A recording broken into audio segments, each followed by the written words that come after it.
না খাওয়ার কারণে এখন আমরা সমাজের দুটা চিত্র দেখলাম। কোটা দুধ খেলে এরকম 3 মাসে 1 কেজি ওজন হতে পারে, আবার 3 বছরে 40 কেজি ওজন, অর্থাৎ যার কোনো ব্যালেন্স নাই।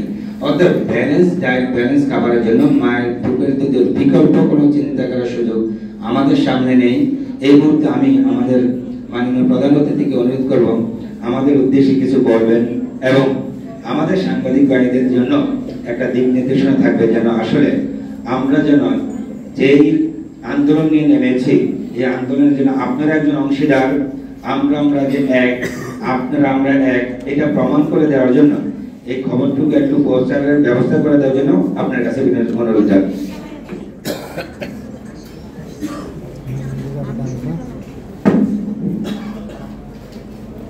বিসমিল্লাহির রহমানির রহিম।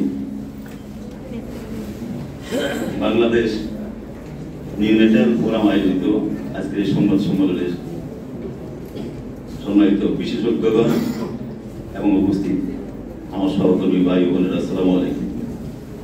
আমি আসলে এই বিষয়ে অভিজ্ঞ না, সেই কারণে আমি এই বিষয়ে খুব একটা বলতে পারবো না। আমি যে দু একটি কথা বলবো সেটা হলো এই, বাংলাদেশ এটাই একমাত্র দেশ পৃথিবীতে, কম বেশি সব জায়গায় অনিয়ম আছে, কিন্তু বাংলাদেশ নামক এই রাষ্ট্রটি অনিয়ম। আপনারা সকলেই স্বীকার করবেন এই দেশে আইন আছে, তার প্রয়োগ নেই। যেমন ধরেন আপনারা রাস্তার পাশে বা পাবলিক প্লেসে সিগারেট খেলে কিন্তু তার জরিমানা করার বিধান রয়েছে, আইন রয়েছে, এটা প্রচলিত আইন। কিন্তু আমরা যত্র সিগারেট খাচ্ছি, যত্র ময়লা ফেলছি, যত্র যা ইচ্ছে তাই করছি, মদ ত্যাগ করছি। আইন প্রয়োগ যারা করবেন তারাও কিন্তু সাধারণ পাবলিকের সাথে একই কাজটা করছে।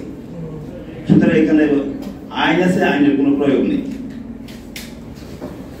আর এই যে বিষয়টা আজকে যে মাতৃদুগ্ধ বিষয়ে কথা বলা হচ্ছে, এই বিষয়ে আমরা যারা জানি মোটামুটি ভাবে 80 দশক 90 দশক থেকে শুরু করে তখনকার সময় আমাদের মায়েরা, আমাদের বোনেরা আধুনিক হতে গিয়ে বাচ্চাদেরকে বুকের দুধ পান করানো থেকে বিরত থেকে তারা স্বাভাবিকভাবে এই ফটের দুধের প্রতি, অর্থাৎ প্রক্রিয়াজাত দুধ যেটা আছে সেটার দিকে তারা ঝুঁকে উঠছে। সেই কারণে এই আইনটার প্রয়োজন হয়েছে। আইনের প্রয়োজনীয়তা সেই কারণে দেখা দিয়েছে। এবং আমি একবার শুনেছি কর্নেল আকবর সাহেব, সাবেক মন্ত্রী মরহুম কর্নেল আকবর সাহেব এখানে মধ্যে এই মুক্তাঙ্গনে একটা বক্তব্যের মধ্যে বলতেছিলেন যে দুধের দাম বেড়ে গেছে বলে আওয়ামী লীগের নেত্রীরা 32 নম্বরে চিৎকার করতেছিলেন। আমি তার বক্তব্যটা বলছি, আমার কোনো বক্তব্য। তিনি তখন সেখানে তার বক্তব্যের মধ্যে বলতেছিলেন 32 নম্বরে আমার মা বোনেরা দুধের দাম বেড়ে গেছে বলে চিৎকার করতেছেন। তাদের শরীরের দিকে একবার তাকিয়ে দেখুন তো, এই দুধের ফট অস্ট্রেলিয়া থেকে আমাদেরকে আনতে হবে, অন্যান্য দেশ থেকে আনতে হবে। তাদের শরীরের দিকে একবার তাকিয়ে দেখুন তো, তাদের কাছে দুধের ফট কি নেই? আমি তো আমার মায়ের, তিনি বলতেছিলেন, আমি তো আমার মায়ের দুধ ধরে 7 বছর বয়সে আমি দুধটা নিতে খেয়েছি। মা দিতে চাইছেন না, বড় হয়ে গেছি, তারপর আমি মায়ের দুধ খেয়েছি। পাবলিক হয়েছে চাষি জেটিদের কাছে সামনে আমি কিন্তু এই দুধটা খেয়েছি। আমার মা লজ্জা পান নাই, আমি খেয়েছি। খেয়ে পরে তো আমি আজকে কর্নেল আকবর হয়েছি, আজকে মন্ত্রী হয়েছি। যদি এটা না খেতাম তাহলে হয়তো ওই সময় আমি বিকলাঙ্গ, পঙ্গু বা অন্য কোনো কিছু হতে পারতাম। এই কথাটা এই কারণে বলছি, আমরা আধুনিক হতে গিয়ে আসলে প্রকৃতপক্ষে আমরা এমন আধুনিক হয়েছি, আমাদের উপকারিতা অপকারিতা আমরা ভুলে গেছি। আরেকটা জিনিস আপনারা দেখেন, আমাদের এই জাতি একটা মাত্র জাতি আমরা যারা খাদ্যে বিষক্রিয়া, বাংলাদেশের মতো বোধহয় এই জিনিসটা পৃথিবীর কোথাও আছে কিনা, এত বেশি আছে কিনা আমার জানা নেই, আমি জানি না। বাংলাদেশে আপনি কোন জিনিস খাবেন যেখানে মধ্যে বিষক্রিয়া নেই? আপনি আম, আমরা কারণ বাজার থেকে আম কিনে নেওয়ার পরে, এটা আপেল কিনে নেওয়ার পরে দেখেন 15 দিন 20 দিন 1 মাসও গেছে, সেটা যেভাবে দিয়েছি সেভাবে আসছে, তার কোনো এটার পরিবর্তন হয়নি, সেরা পরিবর্তন হয়নি।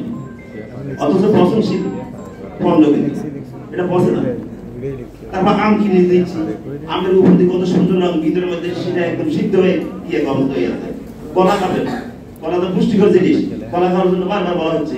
এই কলাটা আমরা শক্ত কলা কিনে নিচ্ছি, আদা কাঁচা আদা পাকা, এই কলাটা কিনে নিচ্ছি আগের দিন সন্ধ্যা, পরের দিন সকালবেলা এটার ভিতরে সিদ্ধ হয়ে থাকে। এই যে অবস্থাগুলো, আমাদের দেশে আইন আছে, আইনের কোনো প্রয়োগ নেই, আর প্রয়োগ না থাকার কারণে আমরা কিন্তু আজকে এই অবস্থায় পৌঁছেছি। আপনি আজ স্বাস্থ্য মন্ত্রণালয়ের কথা বলেন, স্বাস্থ্য মন্ত্রণালয় বিশাল একটা মন্ত্রণালয়, তাদের কাজটা কি? আপনি যদি আজকে আগস্ট মাসে যদি মাতৃ দুগ্ধ দিবস পালন, এই সপ্তাহ, এই এক সপ্তাহ তাদের কার্যক্রম, এর বাইরে তো তাদের কোন কার্যক্রম আপনারা দেখছেন? কোনো এক বছরে, পুরো এক বছরের মধ্যে তাদের কোনো কার্যক্রম নেই।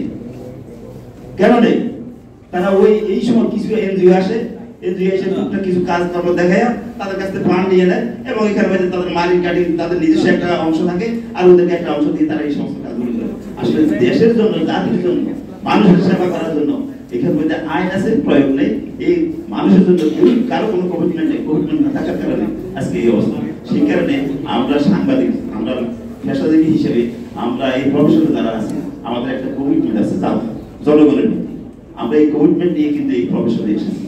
আপনারা জানেন এই প্রফেশনে একটা সময় যখন আসতেন, তারা জাতিকে কিছু দেওয়ার জন্য, পাওয়ার জন্য না, জাতিকে কিছু দেওয়ার জন্য।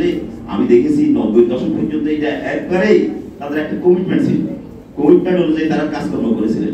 কিন্তু পরবর্তী পর্যায়ে গত মনে করেন 2 দশক থেকে আমরা কিন্তু আমাদের সেই জায়গা থেকে বিচ্যুত হয়েছি। আমরা সাংবাদিক কর্মীরাও আমরা কিন্তু সেই জায়গাটা, আমাদের দায়িত্বটা যথাযথ পালন করছি না।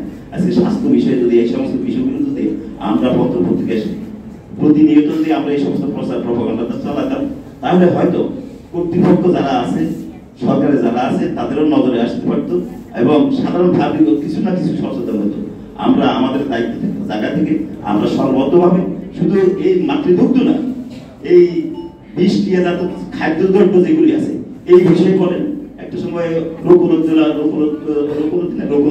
ম্যাজিস্ট্রেট, তিনি এই কাজটি করতেছেন, এটা বহু প্রশংসিত হয়েছে, অনেক জায়গাতে মোটামুটি এটা ফলাফল পাওয়া গেছে। কিন্তু তিনি চলে গেছেন আর সবকিছু শেষ হয়ে গেছে। এখন লোক দেখানো, আপনারা দেখবেন কোন কোন জায়গাতে যখন নকল অভিযান চালাইতে যায়, এই সমস্ত বিষাক্ত জিনিস অভিযান চালাইতে যায়, কয়েকটা টেলিভিশনকে মিডিয়াকে খবর দেয়, দিয়ে ফটো সেশন করে এখানে শেষ, ফটো সেশন পর্যন্ত শেষ, আর কোনো কার্যক্রম নেই। সুতরাং এই জায়গাতে আমরা মিডিয়া যারা আছি, আমাদের দায়িত্ব আছে, জাতির প্রতি, মানুষের প্রতি আমাদের একটা কমিটমেন্ট আছে। আমরা সেই কমিটমেন্ট অনুযায়ী আমি মনে করি আজকে ওনারা যে আহ্বান নিয়ে এসেছেন, ওনারা বিশেষজ্ঞ, ওনারা যা বলেছেন, আমি সেই বিশেষজ্ঞ না, আমি কিন্তু কিছু কথা বলেছি।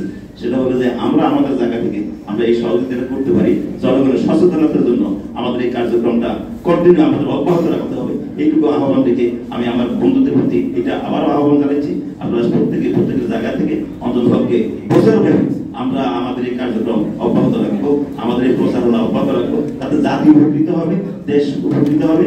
আমরা যারা বিকলাঙ্গ, যে সমস্ত আমাদের এখন পঙ্গুত্ব বরণ করতেছে নানা কারণে, এই সমস্ত গুলি থেকে অন্ততপক্ষে জাতি মুক্তি পাবে, এই আহ্বান জানিয়ে আমি আমার কথা শেষ করছি।